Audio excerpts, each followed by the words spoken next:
Tonight, there are just 4 candidates on the stage. Their position has been determined by their standing in an average of the 5 most recent national polls as recognized by Fox News and conducted and released by March 1st. Here they are. Businessman Donald Trump. Texas Senator Ted Cruz. Florida Senator Marco Rubio. And Ohio Governor John Kasich. Tonight's rules are simple. Up to 60 seconds for each answer, 30 seconds for each follow-up response. And if a candidate goes over the allotted time, you will hear this. So pleasant. Lovely. We have a big crowd here, and while we expect the audience to be enthusiastic and responsive at times, and they have already been, we also expect them to be respectful, and we want the candidates to get their full time. So somewhere between a library and a Red Wings game. Am I right? Okay? Let's get started. Mr. Trump, as you may have heard, the 2012 Republican nominee for President Mitt Romney had some things to say about you today. He said your domestic policy will lead to recession.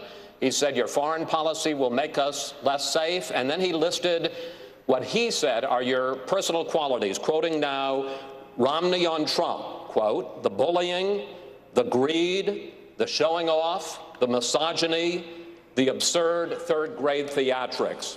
He challenged you to answer with substance, not insults.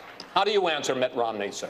Well, look, he was a failed candidate. He should have beaten President Obama very easy.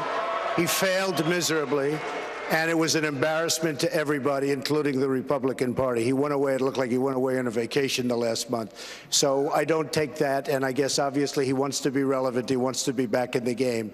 As far as domestic policy and trade, which is killing our country, he said free trade, and I believe in free trade also. But if you look at China, and if you look at Japan, and if you look at Mexico, both at the border, by the way, where they're killing us, both at the border and with trade, and every other country we do business with, we are getting absolutely crushed on trade. And he said free trade, I say free trade great, but not when they're beating us so badly. With China, we're going to lose $505 billion in terms of trades. You just can't do it. Mexico, $58 billion. Japan, probably about, they don't know it yet, but about $109 billion. Every country we lose money with. As far as I'm concerned, we've got to reduce, we have to redo our trade deals 100%. I have the greatest business people in the world lined up to do it. We will make great trade deals.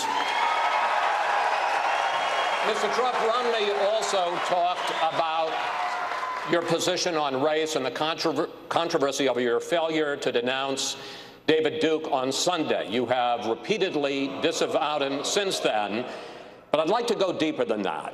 What are your views on the Ku Klux Klan and white supremacists? I totally disavow the Ku Klux Klan. I totally disavow David Duke. I've been doing it now for 2 weeks. You're probably about the 18th person that's asked me the question. It was very clear. That question was also talked about in the form of groups. I want to know, which groups are you talking about? You have to tell me which groups. Ultimately, he got to the Ku Klux Klan, which obviously I'm going to disavow. And by the way, if you look on my Twitter account, almost immediately after the program, they were disavowed again. You know, it's amazing. When I do something on Twitter, everybody picks it up, goes all over the place. But when I did this one, nobody ever picks it up. Take a look at my Twitter account. Thank you, sir. Okay, thank you. Senator Rubio. Senator Rubio, 3 weeks ago, you said, quote, I don't do the personal attacks, primarily because it's not who I am, because I think it's beneath the office that I'm seeking, but also because I don't want to embarrass my kids. But in the past week, you've mocked Mr. Trump's tan.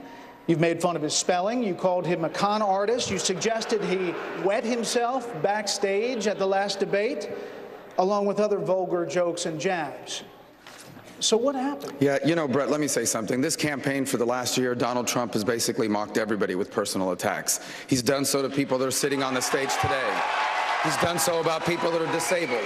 He's done it about every other candidate in this race. So if there's anyone who's ever deserved to be attacked that way, it's been Donald Trump for the way he's treated people in the last campaign. Now, that said, I would much prefer to have a policy debate. I hope that's what we'll have here tonight. Let's have a policy debate. And we will. Let's talk about Donald Trump's strategy and my strategy and Ted's strategy and John Kasich's strategy when it comes to ISIS and on health care and on the important issues facing this country. But let's be honest, too, about all this. The media has given these personal attacks that Donald Trump has made an incredible amount of coverage. Let's start talking again about the issues that matter to this country. I'm ready to do that starting right here, right now, tonight. Mr. Trump, your response? Well, I also happen to call him a lightweight, okay, and I have said that, so I would like to take that back. He's really not that much of a lightweight. And as far as, and I have to say this, he hit my hands. Nobody has ever hit my hands. I've never heard of this one. Look at those hands. Are they small hands? And he referred to my hands. If they're small, something else must be small. I guarantee you there's no problem. I guarantee it. All right. Okay. Moving on. Okay, Senator Cruz. You say that you are the true conservative in this race. But 15 states have voted now, and you have won only 4 of them. You've lost repeatedly with what is supposed to be your core voter groups, including evangelicals and conservatives. So hasn't your brand of conservatism been rejected by an electorate that appears to be more taken with Mr. Trump's populist message? Well, Megan, you know, at the end of the day, for the folks at home, this is not about the insults back and forth between the candidates. This is not about what attacks we can throw at each other. This is the people at home who are struggling. Through 7 years of Barack Obama, this is the single moms who are working 2 and 3 jobs, 28, 29 hours a week, because their hours have been forcibly reduced because of Obamacare. This is the truck drivers and the steel workers and the mechanics with calluses on their hands who've seen their wages not grow year after year after year while the cost of living goes up. This is all the young people coming out of school with student loans up to their eyeballs that aren't able to find a job. And I don't think the people of America are interested in a bunch of bickering school children. They're interested in solutions, not slogans. It's easy to say, make things better, make things great. You can even print it and put it on a baseball cap. But the question is, do you understand the principles that made America great in the first place? As president, I will repeal every word of Obamacare. I'll pull back the regulators that are killing small businesses. And we will pass a simple flat tax and abolish the IRS. And what that's going to do, Megan, is small businesses are going to explode. We're going to see millions of high-paying jobs. We're going to see wages going up. We're going to see opportunity. That's where our focus needs to be. That's where my focus is. And that is why our campaign is the only campaign that over and over again has beaten Donald Trump to date. And it's why we're the one campaign that going forward can and will beat Donald Trump in this election. Go ahead, Mr. Trump. I've heard Ted say that over and over again on television, that he's the only one that could beat me. Just for the record, I've won 10. He's won 3 or 4. Last week, in fact, on Tuesday, I was 500,000 votes higher than him. I was 1 million votes higher than Marco, 1 million votes. That's a lot of votes, and was by far in first place. So I keep hearing that he's the only one that can beat me, but he's getting beaten very, very badly. So where does this come from? Where does it come from? Go ahead, Senator Rubio. Yeah, I would just say a couple things. There is no doubt that Donald has done well in these elections. There's no doubt about that. The numbers are there. Here's what the numbers also say. 2/3 of the people who have cast a vote in a Republican primary or caucus have voted against you. They do not want you to be our nominee. And the reason why is because we are not going to turn over the conservative movement or the party of Lincoln or Reagan, for example, to someone whose positions are not conservative, to someone who last week defended Planned Parenthood for 30 seconds on a debate stage, to someone, for example, that has no ideas on foreign, someone who thinks the nuclear triad is a rock band from the 1980s, to someone who time and again on issue after issue has not proven that he has the principles that outline what the conservative movement has been about, and as Ted said, the things that made America great. America is great because of the conservative principles of limited government and free enterprise and our strong national defense, and our nominee needs to be someone that stands by those things. All right. Donald has not demonstrated that. Go ahead, Mr. Trump, and then we're going to have to go to Governor Kasich. Very nice words, but happens to be wrong. CNN just came out with a poll 2 days ago. A national poll, excuse me, a national poll where he's at 15, he's at 14, and I'm at 49. So when he says 75%, that would mean that 80% of the people don't dig you, and I'm back down to 50. Of all the people on the stage, he performs the worst against Hillary Clinton. Wrong. I beat Hillary Clinton. I beat Hillary Clinton in many polls. I beat Hillary Clinton in many polls. If you're our nominee, excuse me, I think I'm talking. Hold on, excuse me. I beat Hillary Clinton in many Hold on. I hope you can The audience cannot understand when you're talking over each other. Finish your point, Mr. Trump. I beat Hillary Clinton in many polls. The Q poll just came out. I beat Hillary Clinton in a recent Fox poll. I beat Hillary Clinton in USA Today. I beat her today in a poll in Ohio. I'm the only one that beats Hillary Clinton. I beat her, and I have not started on Hillary yet. Believe me, I will start soon. I haven't even started. Okay. Governor Kasich. Governor Kasich, today you admitted that you have a narrow path to the nomination through a contested convention. Today also, Mitt Romney proposed that Republicans should vote for Senator Rubio in Florida. They should vote for you in Ohio. They should vote for Senator Cruz in states that he can beat Mr. Trump to prevent Mr. Trump from getting the nomination. So do you buy Romney's blueprint? And can you say tonight to your Florida supporters that they should vote for Senator Rubio to get a contested convention? You know, this is so much about process. It frankly is boring to me. I would like it clear, though, since we're talking about polls, I beat Hillary Clinton by more than anybody, by 11 points. And the reason it happens in one poll. You know, the reason is because, as the Democrats tell me all the time, I can get the crossover votes. You see, because throughout this campaign, I've talked about issues. I have never tried to go and get into these kind of scrums that we're seeing here on the stage, and people say everywhere I go, you seem to be the adult on the stage. In terms of, you know, Mitt Romney's, he's a great guy, but he doesn't determine my strategy. The fact of the matter is I'm running for president because I worked hard to fix this country when I was in Washington as the chairman of the Budget Committee, where we had some of the most significant job growth after we balanced the budget. We had wages going up. It was very successful in Ohio. Our wages grow faster than the national average. We're up over 400,000 jobs. We paid down, back in the old days, they paid down $500 billion of the national debt. It's a formula that works. And I believe that formula will work when I return to Washington as the president. And by the way, I won't need on-the-job training because I know how to do all of this. And within the first 100 days, I will have a plan that will pass the Congress because it is reasonable and I can bring both sides together. But Governor, you say this is all about process, but for voters, they need to see a path to get to the nomination if they're going to support you. On Super Tuesday, you finished in single digits in 9 out of 11 states. So you can see that your path is through a contested convention. How do you get Well, Brett, there? I think we're all really there. I mean, the simple fact is that, you all wrote me off. You wrote me off before I even got to New Hampshire. Then when I finished second in New Hampshire, you wrote me off in the South. Then you wrote me off in Super Tuesday. I split delegates in Vermont with Donald Trump. I finished second in Massachusetts, and we won delegates in Virginia. But guess what? It's now March Madness, and we're heading up north to my turf, okay? And let me just tell you this. I will win Ohio. And I am going to move all across this country. And over time, as people begin to finally hear my message, you know what people say, Brett, to me all the time?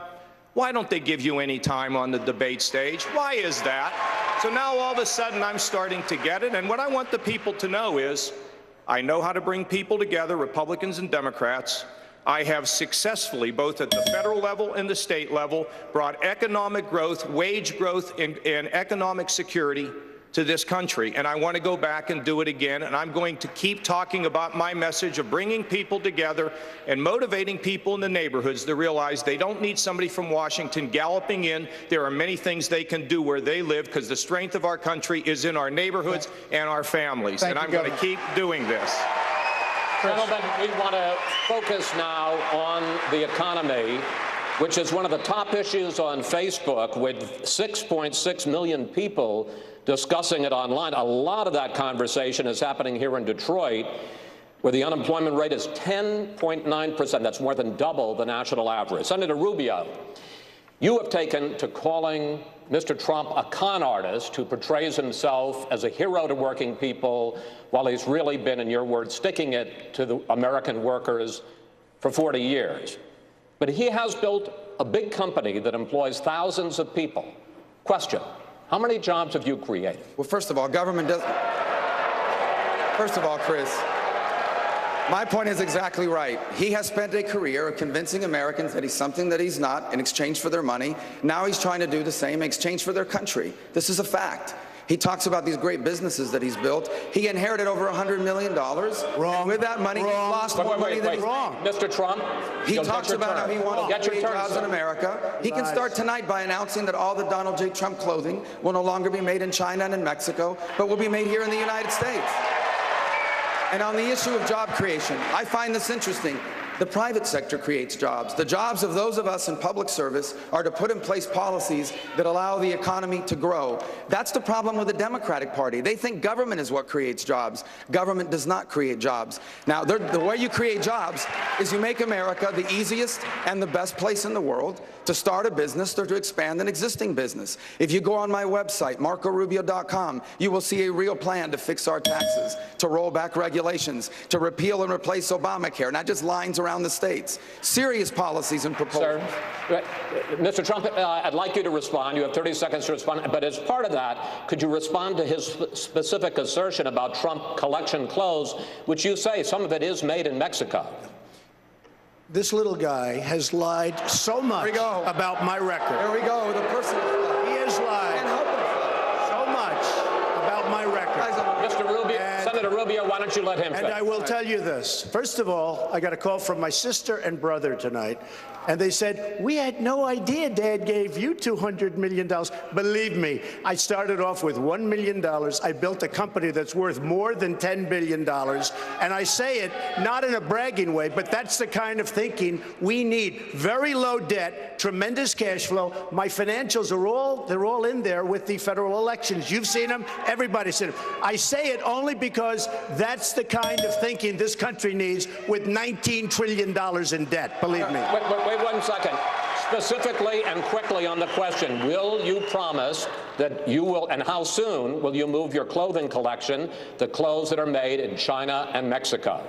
They devalue their currencies. I will do that. And by the way, I have been doing it more and more. But they devalue their currencies, in particular China. Mexico is doing a big number now also. Japan is unbelievable what they're doing. They devalue their currencies, and they make it impossible for clothing makers in this country to do clothing in this country. And if you look at what's happened on 7th Avenue, and you look at what's happened in New York with the garment industry, so much of the clothing now comes out from Vietnam, China, and other places. And it's all because of devaluation. By the way, the Trans-Pacific, if you look at the TPP, a total disaster, which, by the way, Marco is in favor of. It is a disaster for our country. It's trying to be approved by various people, including President Obama. And I'll tell you something, the biggest problem with that is they don't take into concurrence the devaluation. Thank you. Thank you, Mr. Trump. Senator Rubio. And they're killing. Wait. Senator Rubio. The answer is he's not going to do it. And you know why? Because there are plenty of clothing makers in America. If you go on my website, marcorubio.com, everything we have on there is made in America. The reason why he makes it in China or in Mexico is because he can make more money on it. That's why he's doing it. And the second point, you see what happens again when you challenge him on a policy issue? You ask him about the economy, and the first thing he does is launch an attack about some little guy thing. Because he doesn't have answers. And he's asking us to make him the president of the United States of America. I know. This is not a game. I know what's happening in the economy. You don't know it. Well, then answer the economy You haven't question. employed in your life one But he person. doesn't answer I've the employed economy tens question. of thousands of people. You've bankrupted four You companies. haven't employed one person. You ever heard of Trump Steaks? You ever heard of Trump You know what? vodka? You know what? All Take of a these look at Trump companies that Steaks. He's ruined. By the way, that's the Trump other Steaks thing. is gone. You've ruined these Mitt companies. Romney He's not came gonna up make with America things that were great. false, totally false. And now the funny thing is, he didn't talk here about you the go. hundreds of really successful jobs, the buildings all over the world that have made a fortune. doesn't even and a lot of own some people. of those buildings. He doesn't He talk doesn't about talk that. about I have a policy question for you, sir. Let's see if he answers it. I will. Don't worry about it, Marco. Don't worry about it. Don't worry about it, little Marco. I will. All right, well, let's hear Big Don. Donald. Don't worry about it, All right, little. wait. Don't worry about it, little Marco. Gentlemen, gentlemen, You ought to show up. gentlemen, you got to do better than this. This guy has the number one. Mr. Trump, number may I one ask you, absentee Mr. Trump, record in the I'd like to United ask you a States. policy question. Doesn't show Your up to proposed vote. tax cut. That's why the Your people in proposed- Florida do not like him. Mr. Trump, your proposed tax cut would add $10 trillion to the nation's debt over 10 years, even if the economy grows the way that you say it will. You insist that you could make up for a good deal of that, you say, by cutting waste, fraud, and abuse. Correct. Like what? And please be specific. Department of Education, we're cutting Common Core, we're getting rid of Common Core, we're bringing education locally. Department of Environmental Protection, we are going to get rid of it in almost every form. We're going to have little tidbits left, but we're going to take a tremendous amount out. We have various other things. If you look at the IRS, if you look at every single agency, we can cut it down, and I mean really cut it down and save. The waste, fraud, and abuse is massive. Larry Kudlow, great guy, everybody respects him, said my plan for taxes and tax cutting is the best by far of everybody. But Mr. Trump, your numbers don't add up. Please put up full screen number 4. The Education Department, you talk about cutting. The total budget for the Education Department is $78 billion, and that includes Pell Grants for low-income students and aid to states for special education. I assume you wouldn't cut those things. The entire budget for the EPA, the Environmental Protection Agency, $8 billion. Okay. The deficit this year is $544 billion. That's more than $500 billion. Your numbers don't add up, Let me sir. explain something. Because of the fact that the pharmaceutical companies are not mandated to bid properly, they have hundreds of billions of dollars in waste. We don't bid properly. We don't have proper bidding procedures. The reason we don't is because they take care of all of the senators, all of the congressmen, and they don't bid. They don't go out to Mr. bid. Trump? Take a look. Excuse me. You're talking about hundreds of billions of dollars. No, you're not. If we went out to the proper bid. Of course you are. No, you're not, sir. Let's put up full screen number 2. You say that Medicare could save $300 billion a year negotiating lower drug prices. But Medicare total only spends $78 billion a year on drugs. Sir, that's the facts. You're talking about saving more money on Medicare. I'm saying saving through negotiation throughout the economy, you'll save $300 billion cut the federal a year. deficit. And that's a huge, of course it is. We're going to buy things for less money. Of course it is. That works the only out. money that we buy, the only drugs that we pay for is through Medicare. I'm not only talking about drugs, I'm talking about other things. We'll save more than $300 billion a year if we properly negotiate. We don't do that. We don't negotiate. We don't negotiate anything. Can I? No, I promise I'll get to you in a moment, sir. Senator Cruz, one of the centerpieces of your campaign, in fact, you mentioned it again tonight, is that you will abolish the IRS. Question, though. Who will collect the taxes that you're still calling for? Who will oversee to make sure that people pay the taxes that they rightfully owe? And who will check on the various tax deductions and tax credits that you still want? So my simple flat tax, I've rolled out in precise detail how it will operate, where every American can fill out our taxes on a postcard. And if you want to actually see the postcard, see all the details, you can find them on our website. It's tedcruz.org. When we get rid of all the corporate welfare, all the subsidies, all the carve-outs in the IRS code, it dramatically simplifies it. And under Obama, the IRS has become so corrupt and so politicized, we need to abolish it altogether. Now, at the end of that, there will still be an office in the Treasury Department to receive the postcards, but it will be dramatically simpler. And let me take a moment, Chris, to go back to this exchange that was going on in between all of the insults. Let me point out the specificity that was lacking. It's very easy to say, let's cut waste, fraud, and abuse. I've rolled out a detailed plan to cut $500 billion in federal spending, specifying exactly what I would cut. It's easy to say it, but one of the great disconnects to all the people, all of the voters, I understand the folks who are supporting Donald right now. You're angry at Washington, and he uses angry rhetoric. But for 40 years, Donald has been part of the corruption in Washington that you're angry about. And you're not going to stop the corruption in Washington by supporting someone who has supported liberal Democrats for 4 decades, from Jimmy Carter to John Kerry to Hillary Clinton. You're not going to stop the corruption and the cronyism by supporting someone who has used government power for private gain. Instead, we need a president who stands with the American people. Governor Kasich, I promise I will get to you, but you do get 30 seconds to respond, Mr. Trump. Well, all of a sudden, I hear for 40 years I've been involved in Washington. I have been supporting people for many years, and these people have been politicians, and they've been on both sides, Democrats, Republicans, liberals, conservatives. I've supported everybody, because until recently, I wasn't a politician, and I hope maybe you don't all consider me a politician right now. I hate the term politician, but I've been supporting politicians. A recent article somewhere said Donald Trump is a world-class businessman who goes out and he does get along with everybody. I've supported Democrats and I've supported Republicans, and as a businessman, I owed that to my company, to my family, to my workers, to everybody to get along. Part of the problem we have in Washington, Chris, is it's total gridlock. Nobody gets along. We need people to get along. We need to be able to get things done. Governor Kasich, Democrats, as you know, will make income inequality a big issue in the general election. You support raising the minimum wage, although you say not to the $15 an hour that Democrats are talking about. Mr. Trump opposes any increase because he says it will price American workers out of the world market. Is he wrong about that? No increase in the minimum wage? Wait a minute. First of all, I didn't say I was for increasing the federal minimum wage. I said in Ohio we increase it modestly every single year, so I'm not for a federal minimum wage increase. But you did talk about states doing it. Well, if states want to do it, they ought to sit down with business people and the lawmakers and figure out what will work. But hold on a second here with everything else. I'm the only person on this stage who actually was the chief architect of balancing the federal budget. It's not a theory for me.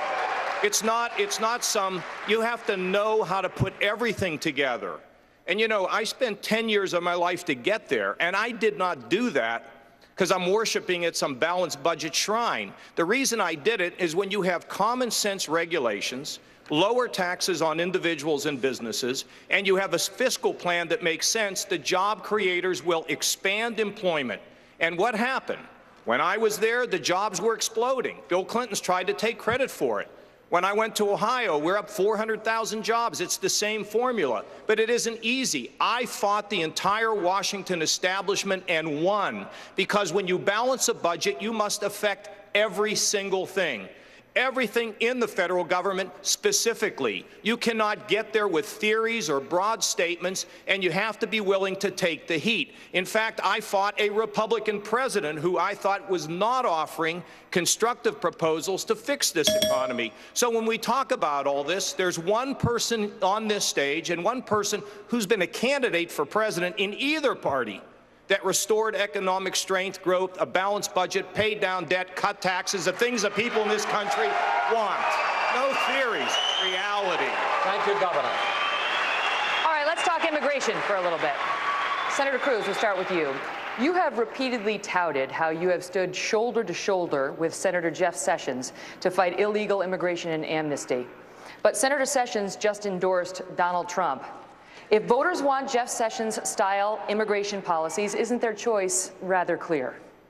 Yes, their choice is very clear. If you look to the actual record, you know, Donald mentioned a moment ago that he was just doing business when he was writing checks to liberal Democrats. But that's not, in fact, the checks he was writing. Listen, we could all understand if you write a check to a city commission because you're looking for a zoning waiver on building a building. That may be corrupt, but you could understand real estate developers doing that.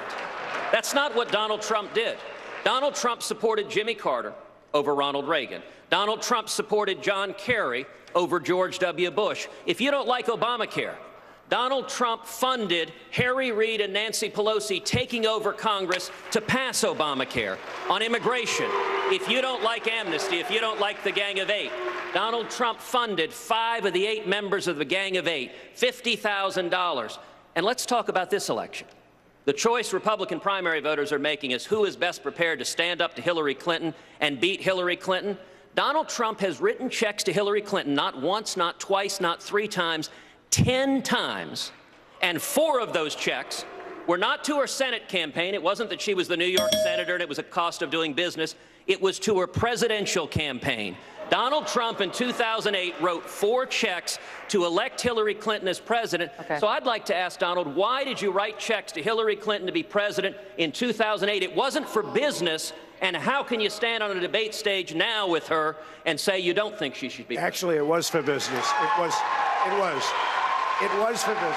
I pride myself, including outside of the United States. I'm doing almost 120 deals outside of the United States, which I hope to be able to stop very soon and let my children handle it. But we're doing many, many deals outside of the United States. I support politicians.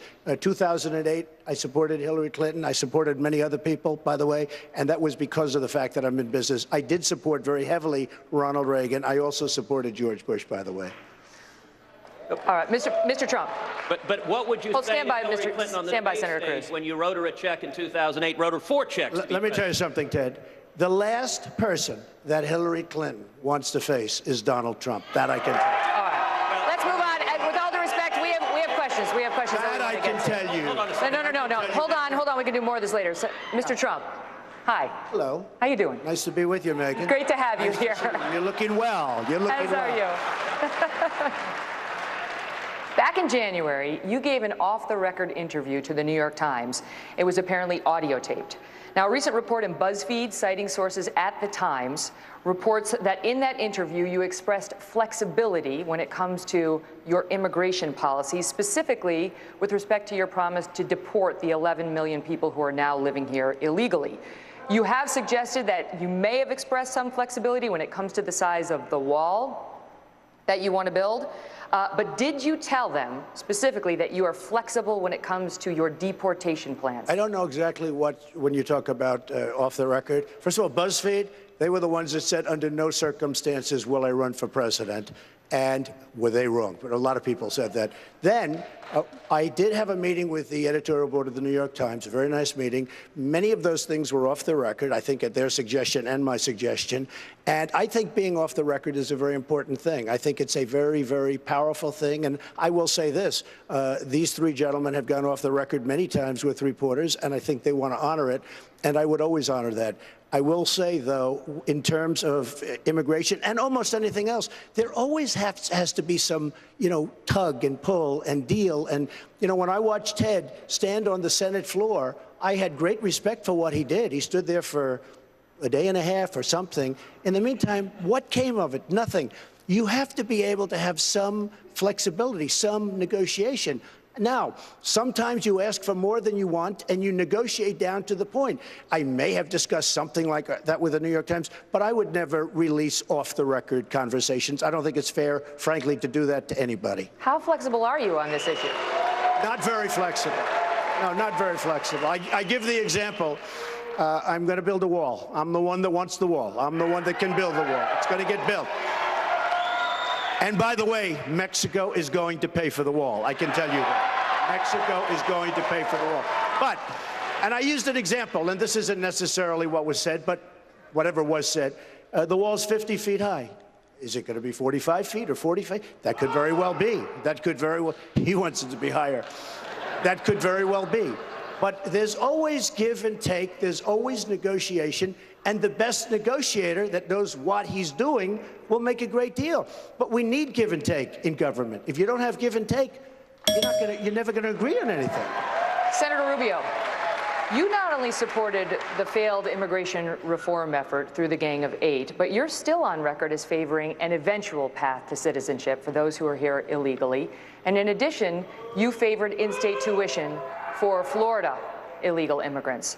You've been hitting Mr. Trump hard on this flexibility discussion with the New York Times, but his supporters might say at least his opening stance was tough. Well, first of all, let me say that on the issue of the off the record, that's not up to the New York Times. That's up to you, Donald. If tonight you tell the New York Times to release the audio, they will do it, and we can exactly see what your true views are on immigration. Fine. Because it is a major issue in your campaign that you've made a center issue. Now, as far as my record on it is concerned, I absolutely want to solve this issue. And I did the best we could in a Senate that was controlled by liberal Democrats and Harry Reid in the hopes that the House, made up of conservatives, would take it up and make it even stronger. And I said that repeatedly at the time. I'm not just saying that now. I said it throughout that process. We do need to deal with this issue. When I'm president, it will not be dealt with the way it was done in the Senate. It'll be done first and foremost by bringing illegal immigration under control and proving it to the American people. And only after that is done can anything else happen. And it will be something the American people support. We'll see what they're willing to support. It's not going to be an executive order, and we're not going to ram it down their throats. Mr. Trump, will let you respond, but do you want to, will you release the tapes? Will you authorize the Times to release the tapes? I will say one thing. What Marco said is, I understand it. He's talking about a little give and take and a little negotiation. And you know what? That's okay. That's not the worst thing in the world. There's nothing wrong with that. I happen to be much stronger on illegal immigration. Sheriff Joe Arpaio endorsed me, and if he endorses you, believe me, you are the strongest from Arizona. But give and take is okay, and I thought what he said is okay. We may differ on the degree, but what he said to me is okay. Will you release the tapes? No, authorize I the never Times do to? that. I would not do that. I don't think. I have too much respect. If I deal with you off the record, if I deal with Brett or Chris off the record, I have too much respect for that process to say, just release everything. I would not do that. Okay, stand by. We're going to continue this right after the break. We have more. Coming up, more with Megyn. Now to the questions. Mr. Trump, your campaign website to this day argues that more visas for highly skilled workers would, quote, decimate American workers. However, at the CNBC debate, you spoke enthusiastically in favor of these visas. So which is it? I'm changing. I'm changing. We need highly skilled people in this country, and if we can't do it, we'll get them in. But, and we do need, in Silicon Valley, we absolutely have to have. So we do need highly skilled. And one of the biggest problems we have is people go to the best colleges. They'll go to Harvard, they'll go to Stanford, they'll go to Wharton. As soon as they're finished, they get shoved out. They want to stay in this country. They want to stay here desperately. They're not able to stay here. For that purpose, we absolutely have to be able to keep the brain power in this country.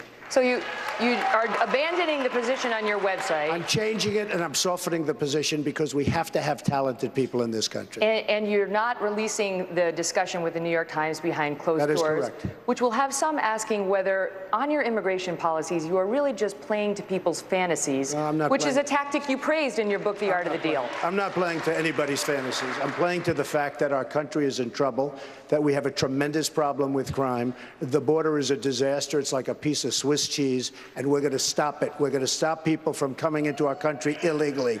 We're going to stop it. Senator Cruz, not long ago, you proposed quintupling the number of these foreign worker visas. After you announced for president, you reversed yourself, citing reports that the program was being abused. But that abuse had been around long before your 180. In fact, it was so bad just a few months earlier that a bipartisan group of senators called for an investigation, and you declined to join them. Isn't it a good thing that the American public didn't trust Ted on that one? Well, the abuse of the H-1B program has been rampant, and in the face of that H-1B abuse, I have proposed and promised as president that I will impose a 180-day moratorium on the H-1B program to implement a comprehensive investigation and audit, because you've got U.S. companies that are firing American workers, bringing in foreign workers, and forcing them to train their replacements. And I would note that is not dissimilar to what we discovered at the last debate concerning the hotel that Donald owns down in Florida. Down in Florida, that hotel has brought in hundreds of foreign workers. And afterwards, it was really striking. I watched a CNN interview Donald did where he explained, he said, well, the problem is you can't find Americans who are qualified or who want to work as waiters and waitresses. Now, let me ask the people here, how many people here have worked as a waiter or waitress? millions across this country. That is an astonishing statement. You know, Marco's dad started as a bartender. My dad started washing dishes. And yet, you know how many Americans wanted those jobs? Roughly 300 applied. Donald hired 17. And that's why this New York Times tape is so troubling.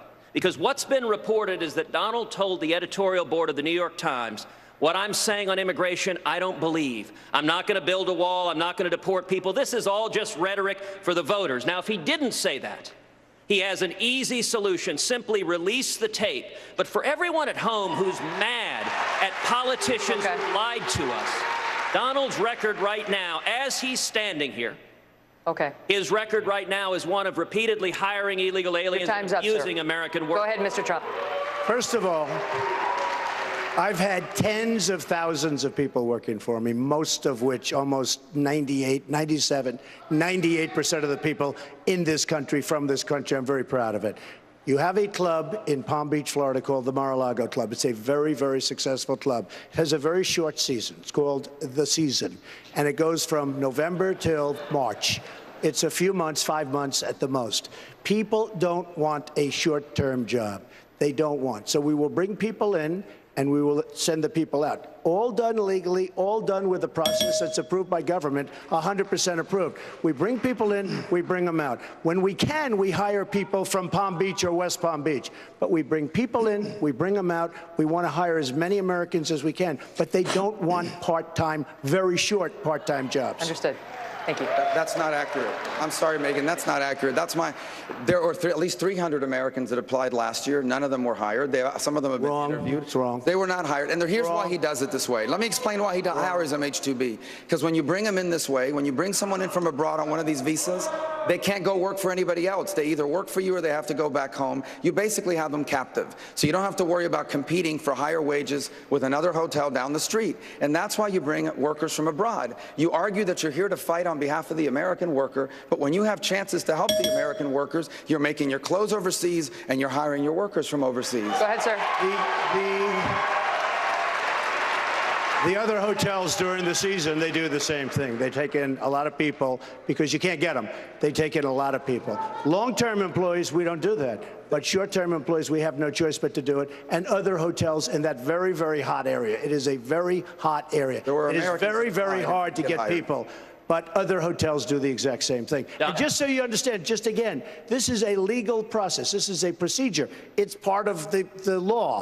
I take advantage of that. There's nothing wrong with it. We have no choice. All right. Donald, you could resolve this issue very quickly by simply releasing the New York Times tape. Because, listen, maybe it's right that you didn't tell them you're misleading the American people. The tapes were not on the subject. If you didn't tell them that, the tapes will prove you're innocent. Okay. But if, in fact, you went to Manhattan and said, I'm lying to the American people, then the voters have a right to know. No, you're the liar. You're the lying guy up here. You're the one. You're the one. Release the You're the one. Now, let me just tell you. Let me just tell you. Excuse me. I've given my answer, Lion Ted. I've given my answer. All right, let's leave it at that. Let's leave it at that. We have more to get to. Gentlemen, the next topic to discuss is terrorism.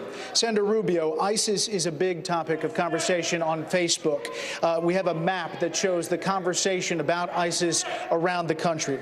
You propose sending a larger number of American ground troops to help defeat ISIS in Syria and Iraq. But military commanders say the biggest ISIS threat to Europe in particular now is coming from Libya, not Syria.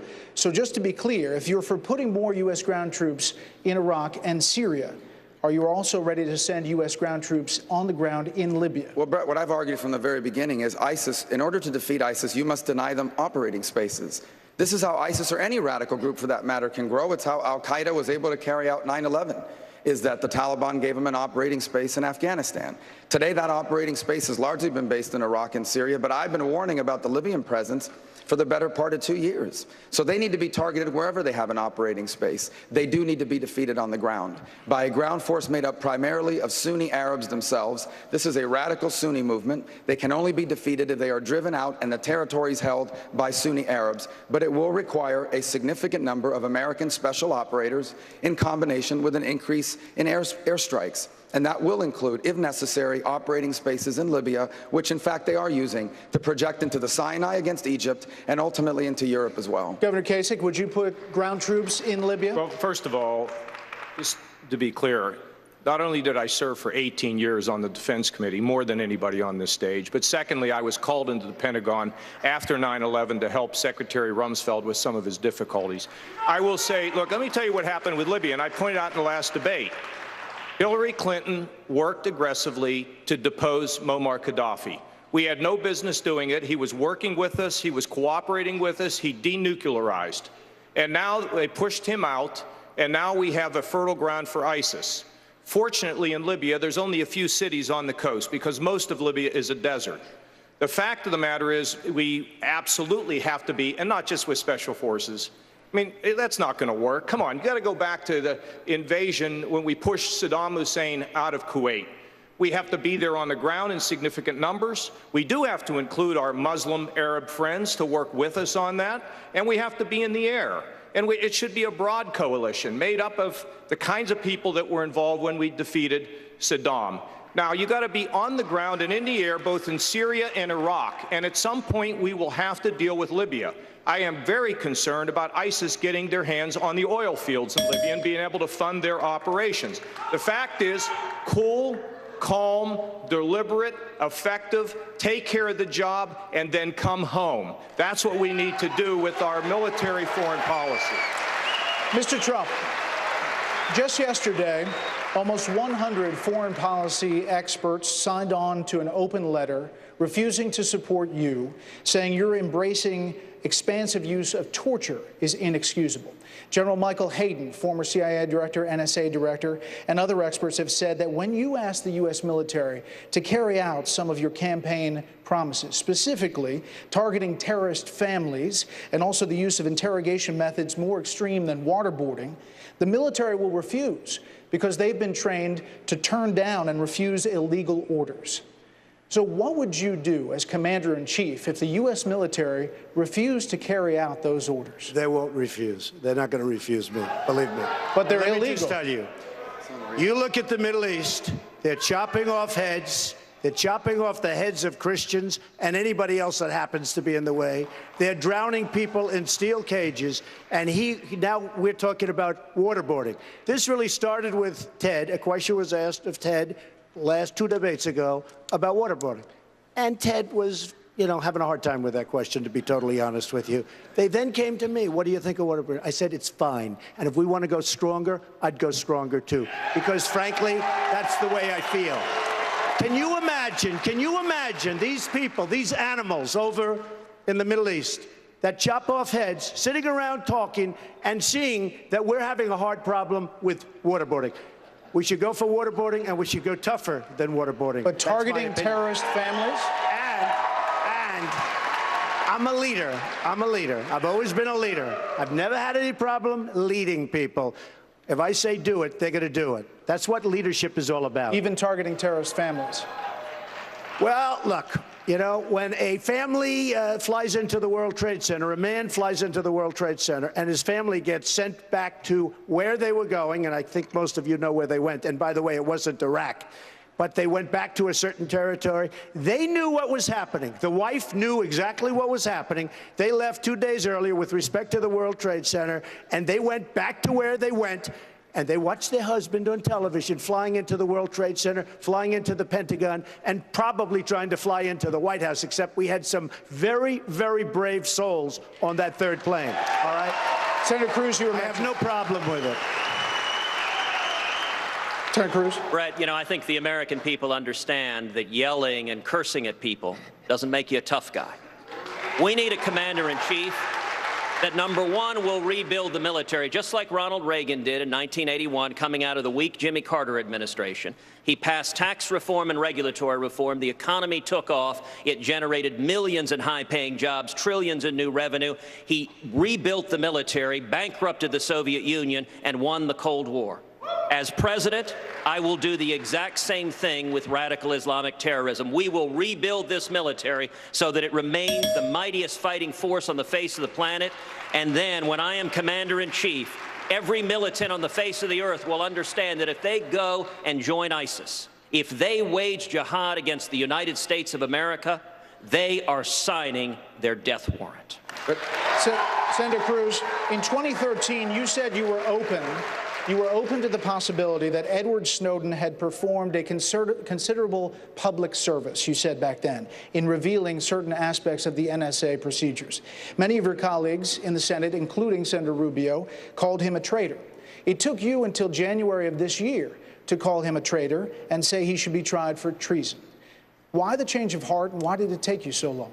Well, Brett, as someone who spent much of his life in law enforcement, I believe you should start with the facts and evidence first before ending up with the verdict. When the news first broke of the United States government engaging in massive surveillance on American citizens, that was a very troubling development, and it's why the United States Congress acted to correct it. Now, at the same time, I said in that initial statement that if the evidence indicated that Edward Snowden violated the law, he should be prosecuted for violating the law.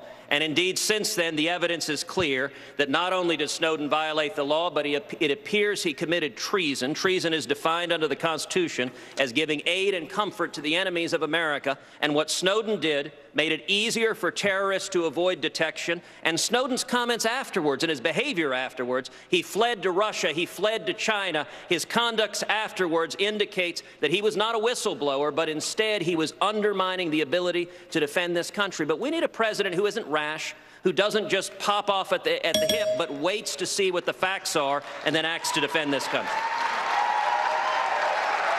Mr. Trump, you've repeatedly deflected calls for specific national security or defense policy plans with the claim that you'll ask the best people when you become president and take their advice. So who are the best people? Can you reveal 2 or 3 names that you trust for national security? I think Richard Haas is excellent. I have a lot of respect for him. I think General Kane is excellent. I think that I like Colonel Jacobs very much. I see him. I know him.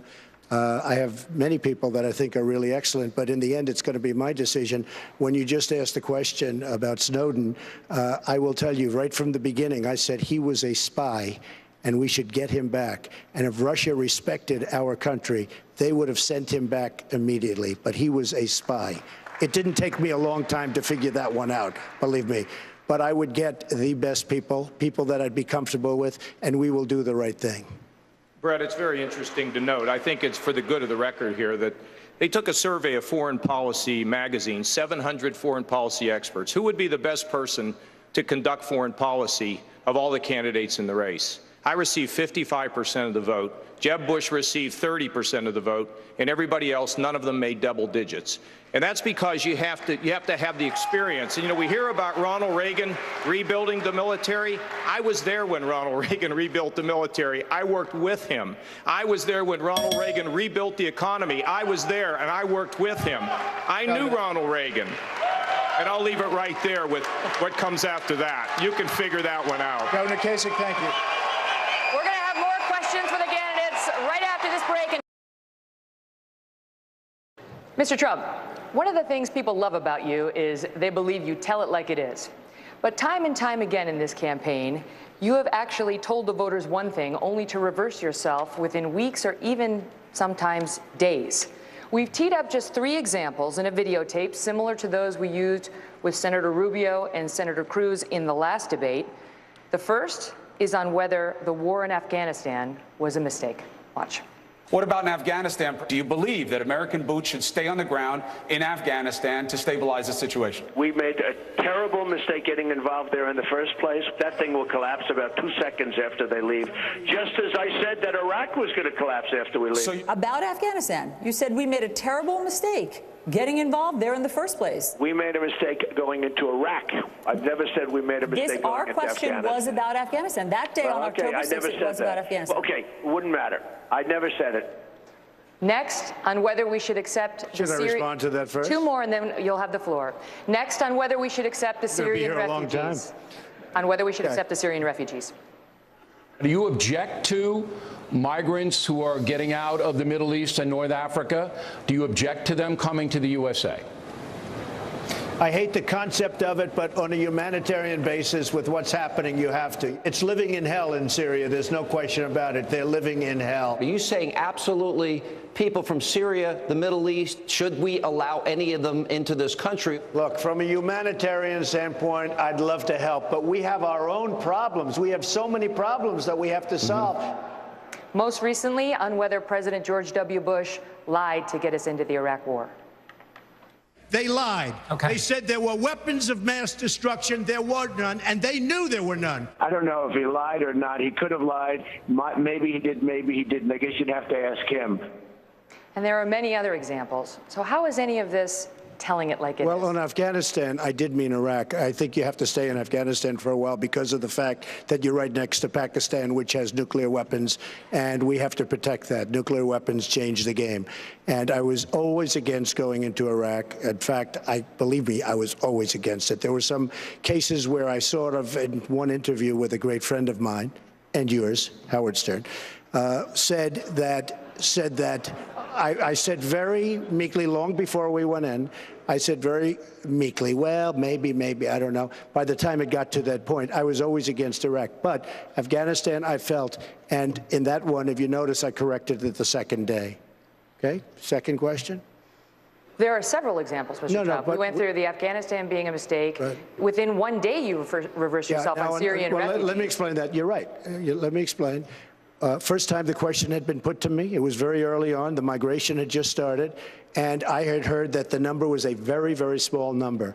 By the second day, 2 or 3 days later, I heard the number was going to be thousands and thousands of people. You know, when they originally heard about it, they were talking about bringing very, very small numbers in. And I said, begrudgingly, well, I guess maybe that's okay. It was not like, let's bring them in. Because I think we should build a safe zone. We should really, what we should be doing is building safe zones so they can stay in their own country and not go all over. And at least this way, we're not going to have the problem. That's what we have to do. But just to say, because I fully understand what you're asking, when I first heard the question, first time the question was ever asked to me, first time I really had known about the question, the migration had just started, I was very much like, okay.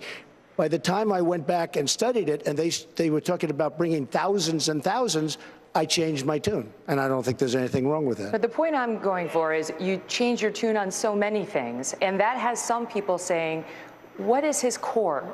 Megyn, I have a very strong core. I have a very strong core. But I've never seen a successful person who wasn't flexible, who didn't have a certain degree of flexibility. You have to have a certain degree of flexibility. You can't, for instance, let's say on the second question, you can't say it's okay, and then you find out it's not okay, and you don't want to do anything. You have to be flexible because you learn. I mean, before I knew, the question was asked by Bill, and the next day or the couple of days later, the question was asked by I was asked by a number of people, actually. I was asked by Sean, but I was asked by a number of people. But by that time, the number had increased significantly. Sean was the next day after Bill. The next day. But I had learned. I mean, nobody had ever asked me the question. This was brand new. And I really mean it. You have to show a degree of flexibility. If you're going to be one way and you think it's wrong, does that mean the rest of your life you have to go in the wrong direction because you don't want to change? Megyn, but I think this is Megyn, Go ahead, Governor. Look, I did 200 meetings in New Hampshire. I don't know how many in Michigan now. And in these town halls, people come in, and they're very emotional meetings. And you know what they really want to know? If somebody tells them something, can they believe it? And the reason why people are so upset in this country is because politicians all the time tell them what they want to hear, and they go to Washington or they go to the state capitol, wherever, and they don't deliver on those promises. You know, when I ran for governor of Ohio, I said not only would we balance the budget, but we would cut taxes. People said it can't be done. I wouldn't have said it if I didn't believe it.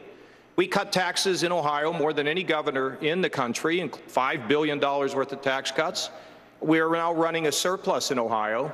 But you see, what's getting in the hearts and souls of people is they want change, and they keep putting outsiders in to bring about the change. Then the change doesn't come. Then they put more outsiders in because we're putting people in that don't understand compromise, they don't understand policy, and people are getting more and more frustrated with the system, which is why we must pick somebody that has a record of achievement, not just talk, not just talk, but a record of achievement. That's how we'll restore credibility. This is not just about flexibility. Go ahead, sir. There's a difference between flexibility and telling people whatever you think you need to say to get them to do what you want them to do. That's right. right. And that's what Donald has done throughout his career. right. Well, he did. That's why Trump Not University is so relevant here. I saw this video last week where he's sitting in front of a camera saying, we're going to hire the best people, and I'm going to handpick them, and they're going to be handpicked instructors, the best instructors in the world. One of them, by the way, was a manager at a Buffalo Wild Wing. And that's who they hired to do this. And people borrowed money, and they signed up for this fake university.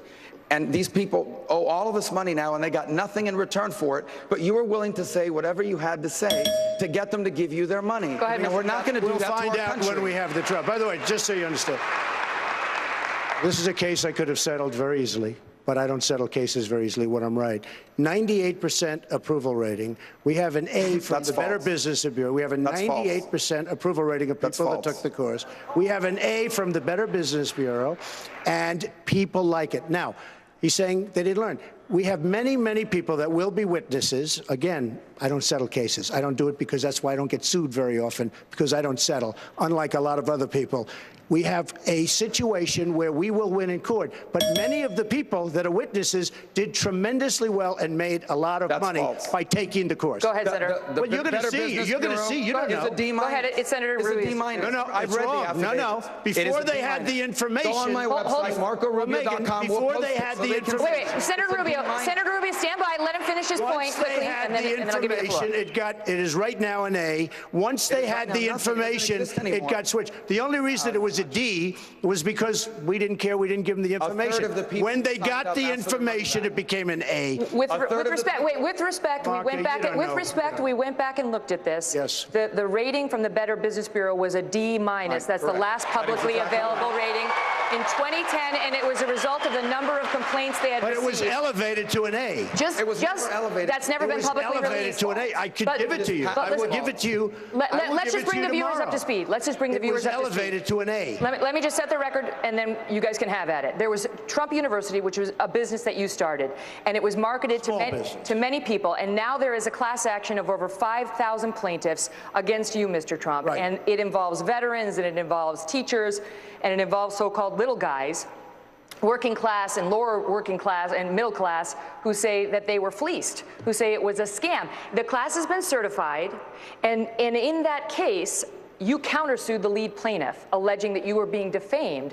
That case was thrown out And against the her. lead plaintiff is now getting out of the case because it's so bad But- for her. but She what signed happened a letter. was- Excuse me. The lead plaintiff signed a letter saying how great it was and is on tape saying how great it was. Okay, but stand by. But what happened in that case was you countersued her. The court threw out your countersuit and made you pay almost $800,000 in legal fees of hers. And you made this same argument about 98% of the people being happy with Trump University. And that woman in particular signing a survey saying she liked it while someone was standing She's over her getting out of shoulder. the case. And this She's is what trying to get out of the case now because her case stand by. doesn't hold up. This is what the Court of Appeals found. They said that the plaintiffs against you are like the Madoff victims. Oh, give And me this is a what the break. Court of Appeals said. Give me a break. They found that victims of con artists often sing the praises of their victimizers until they realize they have been fleeced. You know what? Let's see what happens in court. This is a civil case, very easy to have settled. Could settle it now. Very easy to have settled. This is a civil. Let's see what happens at the end of a couple of years when this case is over. Okay? It's been going for 5 years. Yeah, it's been going for a long time. Go ahead, And Senator. I spoke to one We'll of the win the victims case. yesterday. I spoke to one of the victims yesterday. One of the This gentleman, no, there's several. Obviously, there's Yeah, so many, I several. can't talk to them every day. I spoke to one of them yesterday. They told me exactly what happened.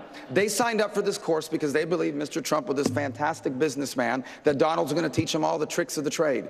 They signed up. They paid $15,000 for this course. They were asked for additional money for this course. If they really wanted the real secrets of success, they had to pay even more money, and so they did. And you know what they got in these courses? Stuff you can pull off of Zillow. When they finally realized what a scam it was, they asked for their money back, and you refused to give them their money back. I gave many why don't people you their money tonight, back. Then Megan, why don't let you me just- tonight let- say you're let me going to give just- the money back let me to just everybody see- who wants Okay, the Senator money? Rubio, let him who's answer. Why doesn't right he at make the end that of a pledge few right years. now? Let him answer. Go ahead, Mr. We Trump. will see who's right at the end of a few years. But all of the people, almost all of the people, many, many people signed what's called a report card at the end. Did you like the course? How did you like it? Almost all of them said it was terrific, okay? With letters, with this. Some of them are on tape saying it was terrific. Let's see what happens at the end of 3 years. With respect, Mr. Trump, 1/3 of the plaintiffs in that case demanded refunds. So it's not the case that 98% were I pleased gave with what some they got. refunds to people because if they asked for the refund in a certain period of time, and we gave refunds to people. Okay. But let's see what happens at the end of 3 years. Understood. Megan, I Let's just see wanna who's finish my right. Still a thought on pending this. litigation. Here's Go why ahead, this Senator. is relevant. Pending, it's called pending litigation. Megan, this is why this is relevant to this All right, election. Senator Rubio, then Senator And this Cruz. is why, Go ahead. because he's trying to do to the American voter what he did to the people that signed up for this course. He's making promises he has no intention of keeping. And it won't just be $36,000 that they lose. It's our country that's at stake here. The future of the United States in the most important election in a generation, and he's trying to con people into giving them their vote, just like he conned these people into giving them their money. Let me tell you, the real con artist, excuse me, the real con artist is Senator Marco Rubio, who was elected in Florida and who has the worst voting record in the United States Senate. He doesn't go to vote. He's absent. He doesn't go. Now, the people of Florida can't stand him. He couldn't get elected dog catcher. The people of Florida, and by the way, I know he's going to spend $25 million on ads. Without that, he wouldn't have a chance. He's 20 points down. The people in Florida wouldn't elect him dog catcher. He couldn't get any. He is right now 21 points down to me. And, you know, again, there'll be a lot of advertising. It's the only thing that might save him, but I doubt it. I'm coming to you next, but go ahead. He scammed the people of Florida. He scammed. He doesn't vote. He doesn't show up in the U.S. Senate. He doesn't vote. He scammed the people. Understood. He defrauded the people of Florida. With respect, you've made that point. Go ahead. There's no, as you can see in his answer, it's always the same thing. You defrauded the people challenged on a Florida, point. little Marco. He's defrauded people out of things, and not just, by the way, on the issue of Trump University. He had another development in Mexico that he had nothing to do with except his name on the building. People put money into that building. Licensing. They lost their money. Yeah, and the licensing, but you told them you own the building. So they gave him his money. They lost their money time and again. Stand by. He has cheated people out of I will come money. back to you. Senator Cruz Now he wants to weigh in. You're coming back. Go ahead. Megan, let me just ask the voters at home, is this the debate you want playing out in the general election? The stakes in this election are too high. For 7 years, millions of Americans, we've been struggling. Wages have been stagnating. People are hurting. Our constitutional rights are under assault. And if we nominate Donald, we're going to spend the spring, the fall, and the summer with the Republican nominee facing a fraud trial, with Hillary Clinton saying, why did you give my campaign and my foundation $100,000? It's a minor civil case. And with Hillary Clinton pointing out that he supported her 4 times in her presidential race. It's a minor civil case. Donald, learn not to interrupt. There are many civil cases. Count to 10, Donald. Count to 10. Count to 10. The stakes are too high, and if you are one of the 65 to 70% of Republicans who recognize that nominating Donald would be a disaster, then I ask you to come join us. If you're supporting other candidates, come join us. We welcome you to our team because we've demonstrated not once, not twice, not 3 times, but 5 separate times we have beat Donald. And if you don't want him to be the nominee, then I ask you to stand with us as a broad coalition of people who believe in the Constitution, believe in freedom, and want to turn this country around. Go ahead, Mr. Trump. The floor is yours. I don't believe these politicians. All talk, no action. I'm standing here listening to I'm hearing him say about a percentage. CNN, he gets 15. That means 85%, based on what you're saying, of the people don't dig you, number one. Number one. Is that a correct statement? How do you get 50? Are you at 15 in the new CNN poll? Do you believe in CNN? I mean, I know we're with Fox. But CNN spent, I'll respond to you. CNN spent a lot of money on a poll, just came out. I'm at 49, he's at 15. He tells me about 65% of the people. It's not 65% of the people. If you go by that, 85% of the people. Then he goes, we have 5. And, well, excuse me, I won 10 states. If you listen to him, it's like, I won 10 states. Everybody knows that on Super Tuesday, Trump was the winner. There wasn't one person that didn't say that. Even the 2 people on your left and right said we did a great job. So how does he take 5 and say it's better than 10? Go ahead, sir. I am by far the leader, but if you listen to a politician, he'll try and convince you otherwise. Senator Cruz, go. All right, well, Donald lives by the polls every day. He tweets by the polls. He's told us to look to the CNN poll. Well, that's a very good poll to look to, because that CNN poll showed that head-to-head Donald Trump loses to Hillary Clinton by 8 points. He doesn't just lose close, he loses by 8 points. That same poll he told you to look at shows me beating Hillary Clinton.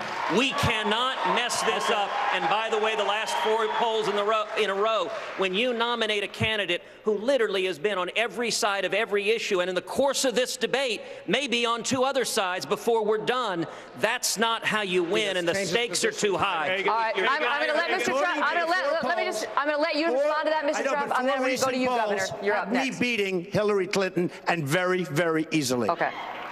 Do you want to weigh in?